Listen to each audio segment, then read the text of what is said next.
আমার বয়স ১৬ বছর। কিন্তু আমার কাজগুলি ছোট বাচ্চাদের মতো ছিল।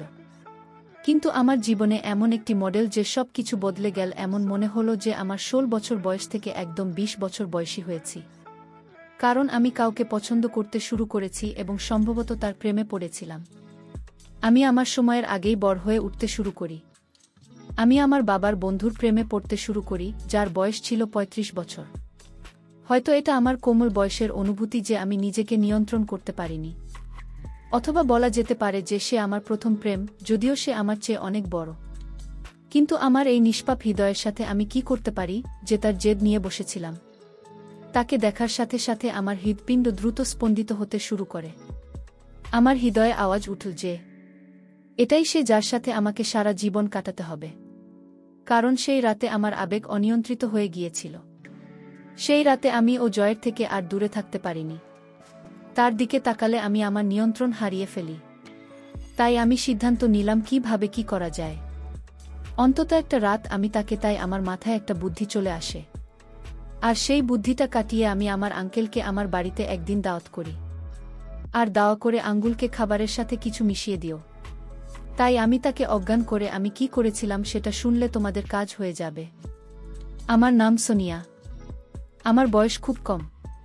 আমার বাবা একটি বড় ব্যবসা চালাতেন এবং অজয় আঙ্কেল তার খুব ভালো বন্ধু এবং তার ব্যবসায়িক অংশীদারও ছিলেন। সে বাড়িতে প্রায় আসত। সেদিন আমার বাবা আমাকে তার সাথে পরিচয় করিয়ে দিয়েছিলেন এবং বলেছিলেন যে এটি আমার ছোট্ট পাখি, আমার মেয়ে সোনিয়া। বাবার সেই বন্ধুর ব্যক্তিত্ব দেখে আমি তো স্তব্ধ হয়ে গেলাম। কোথাও থেকে তাকে আমার বাবার বন্ধু বলে মনে হলো না। আমার বাবার বয়স ৩৫। আর সেই অনুযায়ী অজয়ের বয়স ও আমার বাবার সাথে প্রায় একই হওয়া উচিত। কিন্তু তাকে তার বয়সের থেকে ১০ বছরের ছোট দেখাচ্ছিল।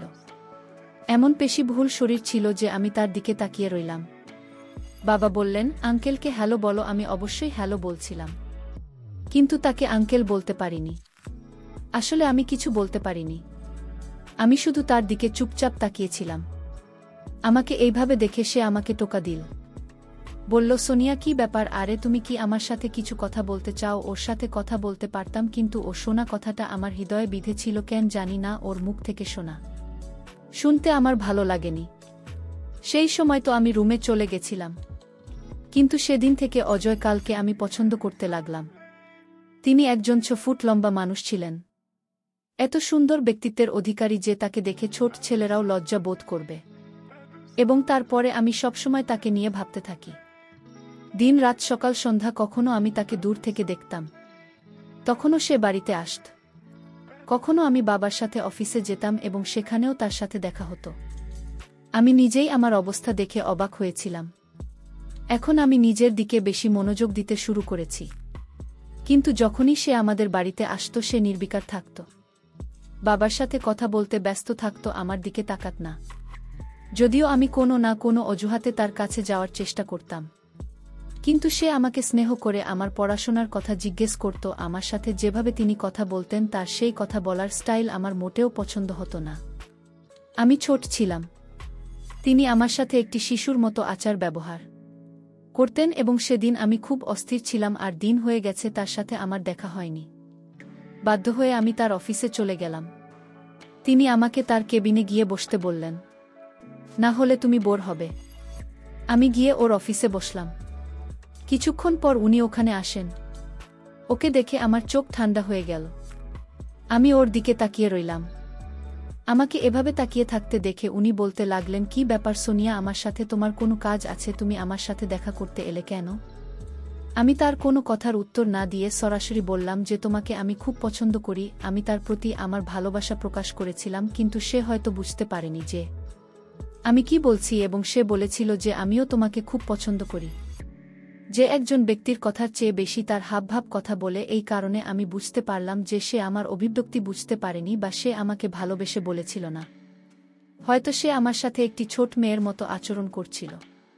কিন্তু এই ছোট মেয়েটি তার প্রেমে পাগল হয়ে গিয়েছিল এবং এখন যা কিছু করতে সে প্রস্তুত ছিল। তারপর একদিন এই কথাটা আমি আমার বাবাকে বলে দিলাম। কারণ বাবা ছাড়া এই পৃথিবীতে আমার আর কেউ নেই। মা মারা গেছে। আমি আমার বাবার একমাত্র মেয়ে ছিলাম। আজ পর্যন্ত তিনি আমার কোনো কথাই প্রত্যাখ্যান করেননি। আমি যা বলতাম তাই করতেন। আমি যদি চাঁদ ও চাইতাম তাহলে হয়তো তিনি আমার কাছে নিয়ে আসতে। কিন্তু আমি যখন বললাম আমার বাবাকে যে বাবা আমি তোমার বন্ধু অজয়কে পছন্দ করি আর ওকে বিয়ে করার জন্য পাগল হয়ে গেছি, সে তো অবাক হয়ে আমার মুখের দিকে তাকিয়ে রইল। আমি যা বলেছি তা সে বিশ্বাস করতে পারে না। আমার কথা সেরে গেল এবং বলল যে তুমি মজা করছো। আমি বললাম না, আমি ঠাট্টা করছি না। আমি অজয়কে বিয়ে করে তার সাথেই থাকতে চাই। যদি তুমি না করো তার সাথে আমাকে বিয়ে না করালে আমি আমার জীবন শেষ করে দেব। এটা শুনে সে হতবাক হয়ে গেল, কারণ আমি ছাড়া তার জীবনে আর কেউ ছিল না। সে আমার জন্যই এসব করছে। এবং যখন আপনার নিজের সন্তান আপনাকে বলেছে সে তার নিজের জীবন নিতে চায়, তখন আপনার হৃদয় ভেঙে যায়। তবুও বাবা মাকে ব্যাখ্যা করেছিলেন এবং তিনি অনুভব করেছিলেন যে এটি আমার মনে হয়েছে যে আমি কখনো এরকম কিছু করব না। কিন্তু 2-3 দিন খাবার না খেয়ে অজ্ঞান হয়ে পড়লাম। বাবা আমাকে ডাক্তারের কাছে নিয়ে গেলেন এবং ডাক্তার বললেন সে মারাও যেতে পারে। খাওয়া দাওয়া বন্ধ করে দিয়েছ কেন? তখন বাবার মন খুব খারাপ হয়ে গেল এবং বুঝতে পেরেছিল যে বিষয়টি গুরুতর। তিনি আমাকে ভালোবাসে এবং রাগান্বিতভাবে বুঝিয়েছিলেন যে তোমার এই সিদ্ধান্ত মোটেও ঠিক নয়। তোমার কি হয়েছে? এত পাগল হয়ে গেলে কেন? এই সব কিছুর জন্য তোমার এখন বয়স হয়নি। তোমার বয়স তো 16 হয়েছে আর তুমি ইতিমধ্যে প্রেমে পড়েছ। আর তোমার বয়সের ছেলের কথা বললে আমি মেনে নিতাম। অজয়ের কথা বলছো যার বয়স প্রায় 40 বছর। সে তোমার বয়সের দ্বিগুণের বেশি। তুমি ওকে নিয়ে কখনোই খুশি হবে না। আমার চোখ জ্বলে ভরে গেল। আমি বললাম আমি অজয় ছাড়া থাকতে পারবো না। আর আমি যদি অজয়কে বিয়ে না করি তাহলে বলবো আমি পাগল। আমার বাবা পৃথিবী দেখেছিল। তিনি বুঝতে পেরেছিলেন যে তিনি তার মাথার উপরে জল চলে গেছে। তিনি তার বন্ধু অজয়ের সাথে কথা বলেছিলেন।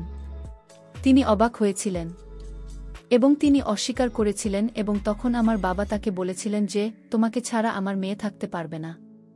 অজয় বলল, মুকেশ তুমি কি বলছো? সে তো একটা ছোট মেয়ে। আমার মেয়ে থাকলে সে তারই বয়সী হতো। আমি কিভাবে তাকে আমার স্ত্রীর জায়গা দিতে পারি? আমার মনে হয় আমার তোমার মেয়ের পাশাপাশি তুমিও পাগল হয়ে গেছ। কেন তোমার মেয়ের সামনে এত অসহায় হয়ে গেছ? আমার বাবা বললেন, আমি নিঃস্ব হয়ে গেছি তাই তোমাকে এসব বলছি। আমাকে সাহায্য করো। এখনই তাকে বিয়ে করো। তুমি বুদ্ধিমান এবং পরিণত, কিন্তু তার ভিতরের শিশুসুলভতা আছে। তার জীবন বাঁচাতে এখনই তাকে বিয়ে করো। হ্যাঁ, কিছুদিন পরে হয়তো এই জিনিসটি তার মন থেকে চলে যাবে এবং তারপরে সবকিছু ঠিক হয়ে যাবে। তখন তুমি তাকে ছেড়ে দিও। তাহলে আমি তাকে ভালো ছেলের সাথে বিয়ে দিয়ে দেব। কিন্তু তার আগে সে কিছু করে বসলে আমি কি করব? তখন আমি হাত কচলাতে থাকে এসব কাজ। আমি কার জন্য উপার্জন করছি? সে পৃথিবী ছেড়ে চলে গেলে আমার কোনো লাভ হবে না। আমার বাবার পক্ষে তার বন্ধুকে বোঝানো সহজ ছিল না, কিন্তু এখন বিষয়টি আমার বাবার কাছে পৌঁছেছিল। তাই তিনি এই কাজটি করতে পারেন এবং আমার বাবা অজয়কে কোনোভাবে রাজি করাতে পেরেছিলেন। তার অস্বীকৃতির কারণে যদি আমি আমার জীবন নিয়ে নিই তাহলে হয়তো সারা জীবন সে তার ভুলের জন্য দায়ী থাকবে বা আফসোস করবে যে তার কারণে কেউ তার জীবন হারিয়েছে। সেটা মেনে নিয়ে অজয়কে বিয়ে করা। আর ছিল আমাদের বিয়ের প্রথম রাত। আমি আমার ঘরে বধূ হয়ে বসেছিলাম। অজয়ও আমার বাবার মতো ধনী ছিল, কারণ সে আমার বাবার ব্যবসায়িক অংশীদার ছিল এবং তার বাড়িতে কেউ ছিল না। তিনি আগে বিয়ে করেছিলেন, কিন্তু সেই মেয়েটির সাথে মাত্র 1 বছর কাটিয়েছিলেন এবং তারপরে তাদের বিবাহ বিচ্ছেদ হয়েছিল এবং তাদের কোনো সন্তান হয়নি। আমার বাবা যখন আমাকে ছেড়ে চলে যাচ্ছিলেন তখন তিনি বলেছিলেন যে তুমি ভালো সিদ্ধান্ত নাওনি, তবে মনে রাখবেন যে আমি সবসময় তোমার সাথে আছি। যখনই তুমি তোমার সিদ্ধান্ত পরিবর্তন করবে এবং তুমি অনুভব করবে যে তুমি এই সম্পর্ক থেকে বেরিয়ে আসতে চাও, তখন তুমি ফিরে এসেছ। তোমার বাবার কাছে আমি জানতাম যে তিনি আমার বাবা, এই ধরনের কথা তার মনে ছিল। কিন্তু আমি এখনও জয়ের সাথে আমার সারা জনম কাটাতে চাই। তিনি আমার স্বামী। তিনি আমার প্রতি পরমেশ্বর হয়েছিলেন। এখন এটাই আমার জীবন। আমিও একজন ভারতীয় মহিলা এবং আমরা ভারতীয় মহিলারা কেবল 4 কাঁধে চড়েই স্বামীর ঘর ছেড়ে যায়। আমি খুব খুশি ছিলাম। আমার বয়স তত ছিল না, কিন্তু আমি সিদ্ধান্ত নিয়েছিলাম যে অজয়কে সব রকমভাবে খুশি রাখার চেষ্টা করব। আমি নিজেকে একজন খুব ভালো বউ হিসেবে প্রমাণ করব এবং সে উপরে মেনে নেবে যে আমাকে বিয়ে করা তার জীবনের সেরা সিদ্ধান্ত ছিল। তবু আমি মনে মনে হাজারো স্বপ্ন নিয়ে অজয়ের জন্য অপেক্ষা করছিলাম। শুধু অজয়ের কথা ভেবে আমার হৃদয়ে আমি সুরসুরি অনুভব করছিলাম। আমার হৃদস্পন্দন আমার নিয়ন্ত্রণের বাইরে ছিল। কিন্তু বিয়ের প্রথম রাতে আমার সাথে এমন কিছু ঘটেছিল যা আমাকে হতবাক করেছিল। যখন সে আমার রুমে এলো আমি তাড়াতাড়ি গুটিসুটি মেরে বসে পড়লাম। তার কিছু বলার অপেক্ষায় রইলাম। আমি আমার ঘুমটা সরিয়ে আমার সৌন্দর্য তার পাগল হয়ে ওঠার জন্য অপেক্ষা করছিলাম। আমি তরুণ ছিলাম এবং তার চেয়েও বেশি সুন্দরী ছিলাম। বধূর সাজে তোমাকে আরও সুন্দর লাগছিল। তবে তিনি যা বলেছিলেন তা আমার সব ইচ্ছাকে ঠান্ডা করে দিন। সে বলল, এখনো যে গাছ কেন? আমি ভাবলাম নিশ্চয়ই তুমি ঘুমিয়ে পড়েছ। আমি বললাম, এভাবে কি করে ঘুমিয়ে পড়ব? আজ আমাদের বিয়ের প্রথম রাত। আমি তোমার জন্য অপেক্ষা করছিলাম না। চাইলেও আমার মুখে লজ্জার রং ছড়িয়ে পড়েছিল। কিন্তু সে আমার দিকে খুব কড়া চোখে তাকিয়েছিল। তিনি সেখানে দাঁড়িয়ে আমার দিকে কয়েক মুহূর্ত তাকিয়ে থেকে বললেন যে আমার বিয়ে করার ইচ্ছা ছিল না, তাই আমার বিয়ে করার ইচ্ছা ছিল। তাই সে আমার ইচ্ছা পূরণ করেছে। এখন এর মানে এই নয় যে আমরা এখানে বরকনে যা করে তা করব। এই আচার অনুষ্ঠান ছেড়ে গিয়ে জামাকাপড় পাল্টে ঘুমিয়ে পড়। এই রুমটা শুধু তোমার, আমার রুম উপরের তলায়। কিছু লাগলে জানাবেন। আমি এটা শুনে অবাক হয়ে গেলাম। আমি বললাম, কি করছো? আজ রাতটা আমাদের জীবনের সুন্দর রাখতে, যা সারা জীবন মনে থাকবে। তুমি তোমার ঘরে যাচ্ছ কেন? কিন্তু বর বউয়ের তো একটিমাত্র ঘর হয়। তিনি বললেন, দেখো, আমি তোমার বাবাকে এতটা অসহায় আগে কখনো দেখিনি। তিনি নিজেও অসহায় ছিলেন। তুমি তাকে বাধ্য করেছিলেন, আর সে আমাকে বাধ্য করেছিল। এসব হয়েছে বাধ্য হয়ে। আজকের রাতটা তাদের জন্য বিশেষ বিশেষ রাত, যারা সঙ্গে বিয়ে হয়। সে কিছু বলতে চেয়েছিল, আমাকে কিছু বোঝাতে চেয়েছিল, কিন্তু সে বলেছিল যে তুমি এত বুদ্ধিমান হলে এখানে বসে থাকতে না ঘুমোক। সে আমার উত্তর না শুনে সেখান থেকে চলে গেল। তার রুম ছিল। পরে সকালে কাজের মেয়েটি আমাকে বলল যে সারের উপরে তিনি আমাদেরকে আপনার জন্য নিচে একটি রুম পরিষ্কার করতে বলেছিলেন, তাই আমরা এই ঘরটি সাজিয়েছি। এমনিতেও আমরা এখনো বুঝতে পারছি না যে সাহেব কাকে বিয়ে করছেন এবং কেন আপনার রুমটি নিচে রেখেছেন, কিন্তু তিনি সাহেব বলেই আমরা তার কথা মেনে নিয়েছি। তিনি যা বলেন আমি তাই করি। এ কিভাবে আমার স্বপ্ন পূরণ হলো? এমন মনে হচ্ছে স্বপ্নগুলো আমার কাছ থেকে ছিনিয়ে নেওয়া হয়েছে। এমনকি আমার স্বপ্নগুলো আমার ছিল না।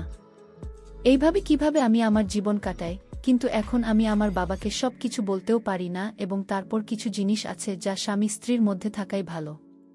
তাই আমি তাকে কিছু বলিনি এবং এটা প্রকাশ করেছি যে আমি এখানে খুব খুশি। তিনিও খুশি হলেন। কিন্তু আসলে আমাদের বাড়িতেই যে বিষয়গুলো চলছিল, আমি ভাবলাম এটা কিভাবে ঠিক হবে। আমার এক বান্ধবী ছিল যে আগে থেকেই বিবাহিত। আমি যখন তাকে এই সব বললাম, সে বলল, আরে তোমাকে এখন আমাকে সব কিছু বোঝাতে হবে? তুমি এক কাজ করো, তোমার বয়সের চেয়ে একটু বড় দেখাতে চেষ্টা করো, শ্যুট করবে না। তুমি যদি তোমার স্বামীর সামনে শাড়ি পরে যাও তবে তিনি তোমাকে দেখে খুশি হবেন এবং তার সাথে সঠিকভাবে কথা বলবে। চুলের খোপা বানাও, সে তোমাকে একটা ছোট মেয়ে ভাবছে, সেই জন্যই সে এমন করেছে। কিন্তু তোমাকে তাকে এটা বোঝাতে হবে তুমি অতটা ছোট নয়। সে যা বলেছিল তার মধ্যে একটি বিষয় ছিল, সে ঠিক বলেছিল যে এমন কখনো কখনো স্ত্রী যদি যুবতী হয় এবং স্বামী যদি বয়স্ক হয় তখন তিনি তার স্ত্রীকে সুন্দর দেখানোর জন্য চুলে রং করেন।